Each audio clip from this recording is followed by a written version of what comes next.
Il existe des moments dans la vie où l'être humain se retrouve face à des murs invisibles, des problèmes qui semblent insolubles, des blessures que personne ne voit, ou encore des inquiétudes si profondes qu'elles deviennent silencieuses.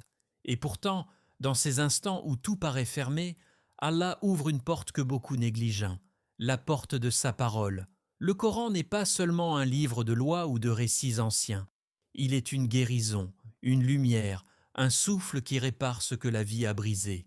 Allah dit dans le Coran, « Nous faisons descendre du Coran ce qui est une guérison et une miséricorde pour les croyants. » Sourate Al-Isra, verset 82. Ce n'est pas une métaphore, c'est une promesse divine. Dans cette vidéo, nous allons explorer l'une des sourates qu'Allah a envoyées pour apaiser les cœurs, éclairer les chemins et guérir les problèmes visibles et invisibles. Mais au-delà de la sourate, nous allons comprendre comment la parole d'Allah transforme réellement une vie. Pose-toi cette question. Et si la solution que tu cherches depuis des années se trouvait déjà dans tes mains, mais que tu n'avais pas encore appris à l'utiliser? Aujourd'hui, tu vas le découvrir. Il existe dans le Coran des versets qui semblent se glisser dans les fissures de l'âme humaine. Des mots qui ne se contentent pas d'être lus, mais qui se déposent comme une présence, comme une main invisible qui vient se poser délicatement sur un cœur secoué. Certaines sourates possèdent ce pouvoir particulier, celui de ramener l'être humain vers un point de stabilité intérieure que même les événements extérieurs ne parviennent plus à perturber. Cette sourate dont nous parlons n'est pas simplement un texte récité par habitude, elle est une respiration, une halte entre deux tempêtes, un refuge offert par Allah au cœur épuisé. Allah dit, « Ceux qui ont cru et dont les cœurs se tranquillisent à l'évocation d'Allah. N'est-ce point par l'évocation d'Allah que se tranquillisent les cœurs ?» Sourate Ar-Ra'd, verset 28. Ces mots ne sont pas de simples versets, ce sont des instructions pour la guérison. Imagine un homme qui marche avec une fatigue que les autres ne voient pas. Il sourit encore, mais son sourire n'a plus de force. Il parle, mais sa voix n'a plus d'écho en lui-même. Il avance, mais chaque pas semble l'alourdir. C'est un homme que la vie a chargé de responsabilités, de regrets, de pression, de souvenirs douloureux. Un homme pour qui chaque nuit devient un combat contre ses propres pensées. Dans cette obscurité intérieure, il cherche un appui, une lumière, un signe que quelque chose peut encore être réparé. Un soir, sans vraiment comprendre pourquoi, il ouvre le Coran, il tombe sur cette sourate, il la lit, mais cette fois ce n'est pas sa langue qui récite, c'est son cœur qui appelle. Chaque verset résonne comme une vérité qu'il avait oubliée. Chaque mot se glisse entre ses inquiétudes et les défait une à une. Ce n'est pas son problème qui disparaît, c'est son rapport au problème qui commence à changer. La tempête autour de lui reste la même, mais la tempête en lui s'apaise. Et parfois, c'est cela, la vraie guérison. La puissance de cette sourate ne réside pas seulement dans ses mots, mais dans ce qu'elle déclenche chez celui qui la récite sincèrement. Elle crée un espace intérieur, un lieu où les blessures peuvent respirer, où les pensées se posent, où le cœur reprend son rythme naturel. Elle rappelle que peu importe la profondeur de ta douleur, il existe en toi un endroit que les soucis ne peuvent atteindre, l'endroit où la parole d'Allah résonne. Cette sourate est un miroir. Elle te montre ta fragilité, mais aussi ta force. Elle te montre ta souffrance, mais aussi ta capacité à la traverser. Elle te montre ta solitude, mais aussi la présence invisible de celui qui ne t'a jamais abandonné. À travers ces versets, tu réalises que tu n'es pas cassé au point de ne plus pouvoir être reconstruit, ni perdu au point de ne plus pouvoir être guidé. Elle ne cherche pas à effacer tes peines, elle cherche à t'apprendre à ne plus te laisser détruire par elle. Et si tu portes attention, tu remarqueras quelque chose. La paix ne vient pas d'un changement extérieur, mais d'un réarrangement intérieur. La sourate te fait comprendre que la tranquillité n'est pas l'absence de problèmes, mais la capacité de rester stable au milieu de ceux-ci. Elle t'apprend que le cœur n'a pas été créé pour devenir un conteneur de souffrance, mais pour devenir un conteneur de lumière. C'est pour cela que cette sourate agit comme un baume. Elle rend au cœur sa fonction première. Beaucoup de personnes témoignent de ce phénomène. Certains disent qu'en récitant cette sourate, ils ont ressenti un poids se dissoudre, comme si quelqu'un les libérait doucement de chaînes invisibles. D'autres racontent qu'elle a ravivé en eux une foi endormie, une confiance qu'ils pensaient avoir perdue. Il y a aussi ceux qui expliquent qu'elle leur a permis de comprendre enfin pourquoi Allah dit dans le Coran puis c'est vers lui que revient toute chose. Sourate Hud, verset 123. Parce qu'en vérité, le repos que tu cherches, Nehuwata, ne se trouve jamais dans le monde. Il se trouve dans celui qui a créé ton cœur et qui sait exactement comment le réparer. Alors pose-toi cette question. Parmi toutes les sourates que tu as déjà récitées, laquelle a réussi à toucher ton cœur au point de modifier ta vision des choses? Laquelle a réussi à apaiser quelque chose en toi que personne ne pouvait voir? Et que se passerait-il si tu décidais d'approfondir cette relation avec le Coran, non pas comme une routine, mais comme une guérison consciente, volontaire, recherchée? Lorsque l'être humain traverse une épreuve, il croit d'abord vivre une rupture entre lui et sa tranquillité, entre lui et ses projets, entre lui et sa propre force. Mais en réalité, l'épreuve n'est pas une rupture, c'est une rencontre forcée entre l'homme et les profondeurs de sa propre foi. Allah n'a jamais promis une vie lisse, confortable, sans fracture, mais il a promis une chose que rien dans ce monde ne peut remplacer, sa présence, sa guidance, son soutien dans des moments où aucun être humain ne peut réellement comprendre la gravité de ce que tu ressens. Il dit « Allah n'impose à aucune âme une charge supérieure à sa capacité ». Sourate al-Baqarah, verset 286. Cette parole n'est pas destinée à réconforter seulement. Elle est destinée à réveiller une certitude. Si l'épreuve est là, alors la capacité est là aussi. Cette sourate dont nous parlons n'est pas seulement une guérison, elle est une initiation. Elle apprend aux croyants quelque chose que l'on ne peut apprendre que dans le feu des difficultés, la confiance. Une confiance qui ne repose pas sur les circonstances, mais sur celui qui gouverne les circonstances. Une confiance qui ne dépend pas du visible, mais de l'invisible. Une confiance qui ne se construit pas quand tout va bien, mais précisément dans les moments où tout semble s'écrouler. Dans un récit rapporté, un homme vivait dans une inquiétude constante. Endetté au-delà de ce qui est supportable, il se sentait chaque jour plus petit, plus impuissant, plus écrasé. Chaque matin, il craignait l'arrivée d'une mauvaise nouvelle. Chaque soir, il s'endormait avec ce goût amer d'échec. Ce genre d'épreuve ne détruit pas seulement les finances, elle détruit la dignité, la respiration, la vision même que l'on a de soi. Et un jour, acculé, il décida de consulter un savant connu pour sa sagesse. Le savant l'écouta en silence, sans jugement, puis lui dit une chose simple. Récite cette sourate, non comme un geste de désespoir, mais comme un acte de certitude. Car cette sourate n'est pas seulement lue par la langue, elle est lue par la confiance qu'il apporte. L'homme rentra chez lui. La situation n'avait pas changé. Les dettes étaient toujours là. Les menaces aussi, la peur aussi. Mais cette nuit-là, quand il ouvrit le Coran, il remarqua que quelque chose en lui était déjà différent. Pour la première fois depuis longtemps, il avait l'impression d'avoir une direction, une ancre, un fil auquel se raccrocher. Il ne récitait pas mécaniquement. Il récitait comme un homme qui n'a plus que Dieu, comme un homme qui, au bord du vide, tend la main vers une corde dont il ignore encore la solidité, mais à laquelle il s'attache de toutes ses forces. Les jours passèrent. Rien ne changeait en apparence, et pourtant, lui changeait. La peur qui l'étranglait commença à se détendre. La honte qui pesait sur ses épaules devint moins lourde. La douleur intérieure devint plus supportable. Puis un matin, une opportunité inattendue se présenta.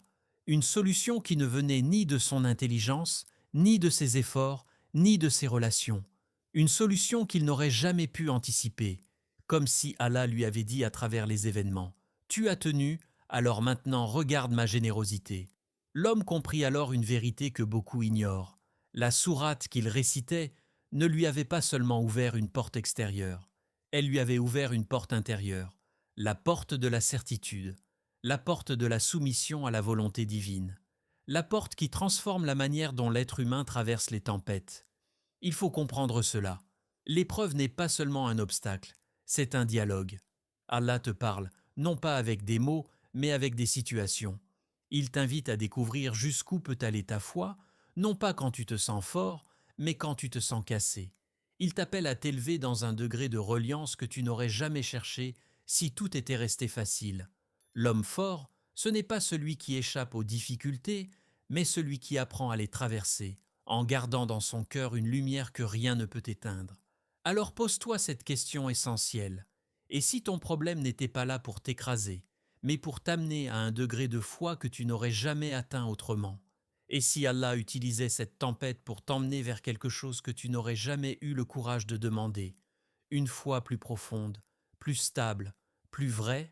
Il existe des blessures que personne ne devine, pas même ceux qui vivent avec toi, qui te parlent chaque jour ou qui croisent ton regard. Ces blessures-là, ce sont celles que l'on porte en silence, celles qui s'installent profondément dans les pensées et dans la mémoire.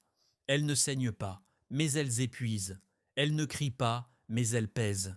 Elles ne sont pas visibles, mais elles façonnent la façon dont tu respires, dont tu te lèves le matin, dont tu regardes la vie. Et parfois, ce n'est ni un événement spectaculaire, ni une catastrophe extérieure qui brise une personne.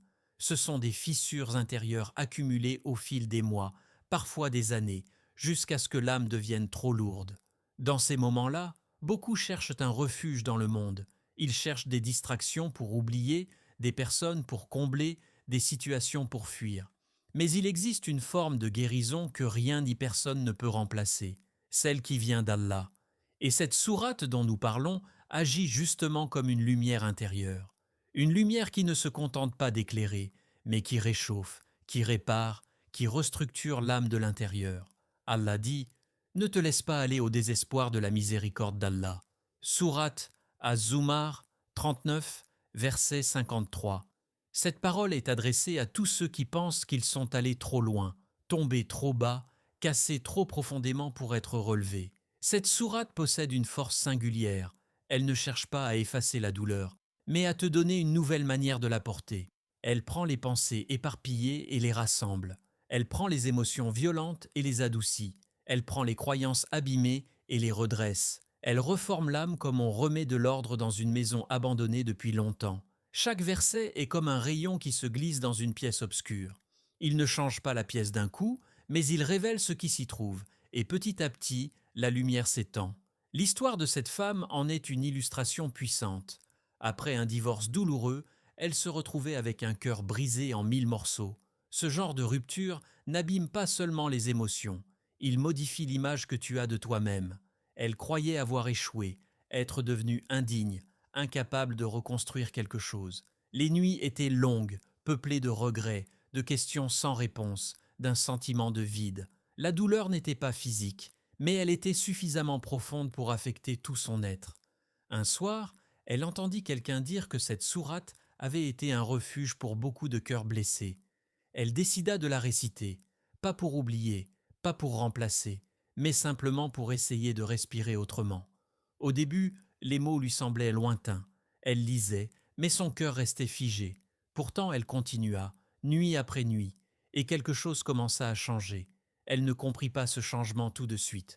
Ce n'était pas spectaculaire, ce n'était pas instantané, mais c'était réel. Les versets devenaient comme des mains qui réarrangeaient doucement l'intérieur de son âme. Les pensées qui tournaient en boucle commencèrent à se poser. La culpabilité excessive reculait un peu. La peur du futur devenait moins oppressante. Elle sentit que son cœur ne guérissait pas d'un coup, mais qu'il se reconstruisait morceau par morceau. Non pas parce que sa vie redevint parfaite, mais parce qu'elle réalisa qu'Allah ne l'avait jamais abandonnée, même dans la douleur, même dans la solitude, même dans ce divorce qu'elle croyait être la fin de tout. Elle comprit alors que ce n'était pas la situation qui la détruisait, mais l'interprétation qu'elle en avait. Et la sourate réécrivait justement cette interprétation. Cette expérience est partagée par beaucoup. Certains guérissent d'un chagrin profond, d'autres d'une trahison, d'autres encore d'une fatigue mentale accumulée. Ce que cette sourate apporte, ce n'est pas seulement une paix momentanée, mais une transformation intérieure. Elle te montre que tu peux être brisé sans être détruit. Elle t'apprend que ta douleur n'est pas un signe d'abandon divin, mais peut devenir un terrain fertile pour une foi renouvelée. Elle t'aide à comprendre que tu peux avancer même quand tout en toi te dit d'arrêter. Ce qui frappe, c'est que cette guérison est invisible, mais radicale. Elle n'apparaît pas sur ton visage immédiatement. Les gens autour de toi ne la remarquent pas tout de suite. Mais toi, tu sens qu'une force revient. Tu sens que tu respires différemment. Tu sens que tu n'es plus submergé par les mêmes pensées. Tu sens que tu retrouves l'envie de prier, de demander, d'espérer. Tu sens que ton cœur redevient un lieu habitable. Alors pose-toi cette question, une question que beaucoup évitent. Qu'est-ce qui te pèse aujourd'hui et que tu n'as encore jamais confié à Allah sincèrement? Quelle douleur portes-tu seul alors qu'il attend que tu la déposes devant lui? Quel morceau de ton histoire as-tu enfoui si profondément que tu n'oses plus y toucher? Il existe des moments dans la vie où l'être humain croit avoir atteint le bout du chemin, pas parce qu'il manque de force, mais parce que chaque effort semble se dissoudre dans le silence. C'est dans ces instants-là que cette sourate agit comme une vérité oubliée, une vérité simple mais immense. L'invisible n'est jamais immobile. Même quand tu ne vois rien, Allah agit. Même quand tu penses que tout est figé, quelque chose bouge derrière le voile. Et quiconque place sa confiance en Allah, il lui suffit. Ce verset semble court. Pourtant, il contient un univers. C'est une promesse, un engagement divin, un rappel que la confiance n'est pas une émotion, mais une porte. Une porte qui s'ouvre là où l'intelligence humaine ne voit qu'un mur.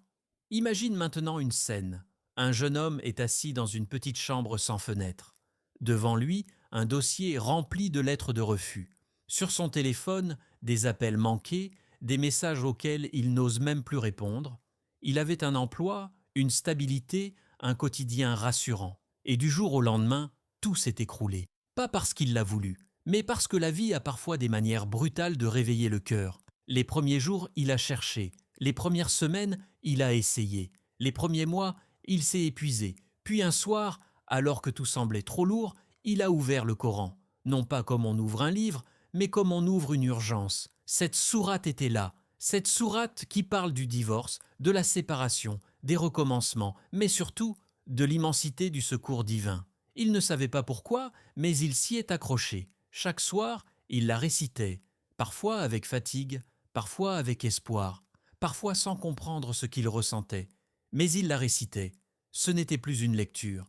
C'était une respiration, une manière de dire à Allah « Je ne sais plus quoi faire, mais toi, tu sais ».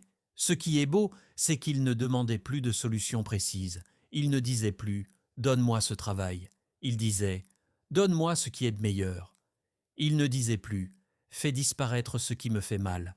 Il disait « Donne-moi la force de tenir ». C'est alors qu'un matin, sans qu'il n'attende rien, on frappa à sa porte. Ce n'était pas un voisin, pas un ami, pas un collègue, c'était un homme qu'il n'avait jamais rencontré. Cet inconnu cherchait quelqu'un pour un travail, un poste qu'il n'avait jamais imaginé. Il ne comprit pas immédiatement. Mais il savait une chose, ce qui l'atteignait ne venait pas de la terre. C'était une réponse qui venait de plus haut que ses efforts, plus loin que son inquiétude, plus grand que ses attentes. La sourate lui avait appris quelque chose que beaucoup oublient. Ce n'est pas l'effort qui ouvre les portes, c'est Allah. L'effort n'est qu'une manière de marcher vers elle. Cette porte qui s'était ouverte ne correspondait ni à ses plans, ni à ses prévisions, mais elle correspondait parfaitement à ce qu'il lui fallait. Quand Allah ouvre une porte, rien ne peut la fermer. Quand Allah ferme une porte, rien ne peut l'ouvrir. Mais entre ces deux réalités, il y a un secret. Allah ouvre souvent des portes que tu ne cherches même pas, parce que ce sont les seules qui mènent à ton véritable bien. Beaucoup de gens restent figés devant une porte verrouillée. Ils frappent, insistent, s'épuisent et ne remarquent pas qu'une autre porte derrière eux vient de s'entr'ouvrir. Ils ne la voient pas parce qu'ils attendent que la solution vienne d'un endroit précis, d'une personne précise, d'une direction précise. Ils oublient que le secours d'Allah ne suit pas les cartes humaines, il suit la sagesse divine. Alors demande-toi avec sincérité, quelle est cette porte que tu attends encore des gens ? Cette porte que tu crois indispensable, cette porte sur laquelle tu restes bloqué, cette porte que ton cœur refuse de lâcher. Et maintenant pose-toi une autre question, plus profonde, plus dérangeante, mais plus vraie. Et si la porte que tu attends n'était pas la tienne ? Et si Allah en avait une autre pour toi, mais que tu ne la vois pas parce que ton regard est fixé au mauvais endroit ? Il y a des portes visibles et il y a des portes invisibles. Les visibles rassurent, les invisibles sauvent. Il y a une vérité que le cœur connaît, mais que l'esprit oublie souvent. La réponse d'Allah n'est jamais absente. C'est l'œil humain qui ne la reconnaît pas toujours. L'être humain veut une réponse immédiate, visible, claire, alignée avec ses attentes. Mais Allah ne répond ni comme nous imaginons, ni comme nous exigeons. Il répond comme il sait, et sa science dépasse notre vision limitée. Le verset dit « Il se peut que vous détestiez une chose alors qu'elle est un bien pour vous. Ce n'est pas seulement une mise en garde, c'est une invitation à changer la façon dont on lit la vie. Nous voyons un fragment, Allah voit le tableau entier. Nous voyons la douleur du moment. Allah voit la guérison qui se cache derrière. Nous voulons ce qui brille à l'extérieur. Allah nous donne parfois ce qui sauve à l'intérieur. Cette sourate, celle que tu récites peut-être sans y penser, est une école de patience. Elle enseigne que la réponse divine n'est pas un simple oui ou non, c'est une direction, une consolidation, une purification, une transformation. Ce n'est pas une réponse qui tombe du ciel comme un objet, c'est une réponse qui te traverse, te modèle, te restructure, puis t'amène là où tu dois être. Imagine un père, un homme brisé par une perte que personne ne souhaite vivre. Son monde s'est effondré d'un seul coup. Les couleurs ont perdu de leur éclat. Les jours sont devenus des poids. Il avançait comme un être qui respire sans vivre. Dans ces moments de détresse absolue, il s'est tourné vers cette sourate. Non pas pour effacer la douleur, car rien ne peut effacer un amour perdu, mais pour obtenir quelque chose qu'il ne savait même pas nommer. Chaque soir, il récitait, pas pour reformuler une demande, mais pour trouver un sens, pour comprendre ce que son cœur ne comprenait plus, pour retrouver une direction dans un monde devenu trop silencieux. Il demandait peut-être un retour, une réparation, un miracle qui effacerait l'injustice qu'il ressentait. Mais la réponse qui descendit sur lui n'avait pas la forme qu'il attendait. Allah ne lui rendit pas ce qu'il avait perdu. Allah lui donna quelque chose de plus subtil, de plus profond, de plus rare. Une paix intérieure qu'aucune main humaine n'aurait pu créer. Cette paix ne supprime pas la douleur, elle l'illumine. Elle ne supprime pas le manque, elle le transforme en souvenir apaisé. Elle ne supprime pas l'épreuve, elle donne la force de la traverser. Ce que cet homme a appris, c'est que la réponse d'Allah n'est jamais celle qu'on rêve, c'est celle qu'on nécessite, celle que notre âme réclame même si notre conscience l'ignore. Allah ne répond pas pour satisfaire notre volonté, il répond pour nous aligner avec la sienne, et ses plans ne se trompent jamais. Beaucoup de gens croient qu'Allah ne répond pas, mais en réalité, c'est leur attente qui les aveugle. Ils attendent une porte précise, une personne précise, un timing précis. Ils attendent un résultat qui ressemble exactement à leur imagination, et tout ce qui ne correspond pas à cette forme est perçu comme un silence. Pourtant, ce silence est parfois la réponse elle-même. Parfois, Allah donne, quand ce que tu demandes est un bien immédiat. Parfois, il retarde, parce que l'heure n'est pas encore venue, parce que toi, tu n'es pas encore prêt, parce que ce que tu veux pourrait se révéler insuffisant, fragile ou destructeur. Parfois, il protège, sans que tu le remarques. Il éloigne une personne que tu voulais absolument, mais qui t'aurait blessé. Il ferme une porte qui t'aurait mené vers un regret. Il te détourne d'un chemin qui n'était qu'un piège. Parfois, il remplace.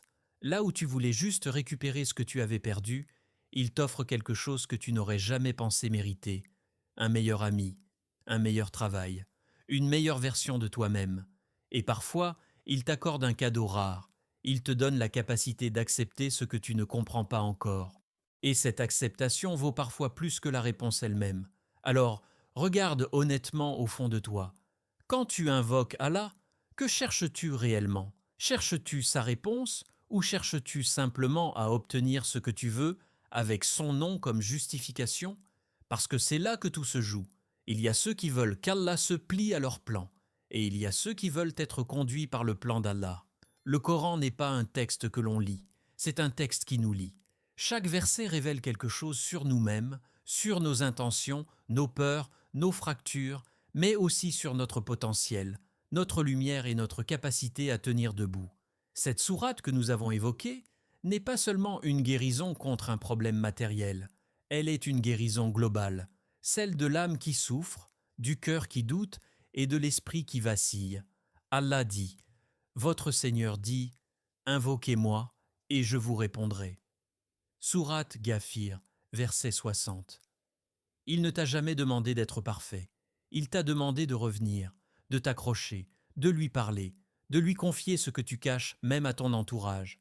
Aujourd'hui, rappelle-toi ceci. Aucune douleur n'est trop grande pour celui qui a créé ton cœur. Aucune confusion n'est trop profonde pour celui qui a créé ta pensée, et aucune prière n'est perdue lorsqu'elle est adressée à celui qui entend tout. Alors, prends cette sourate, prends cette lumière et marche. Allah t'attend déjà.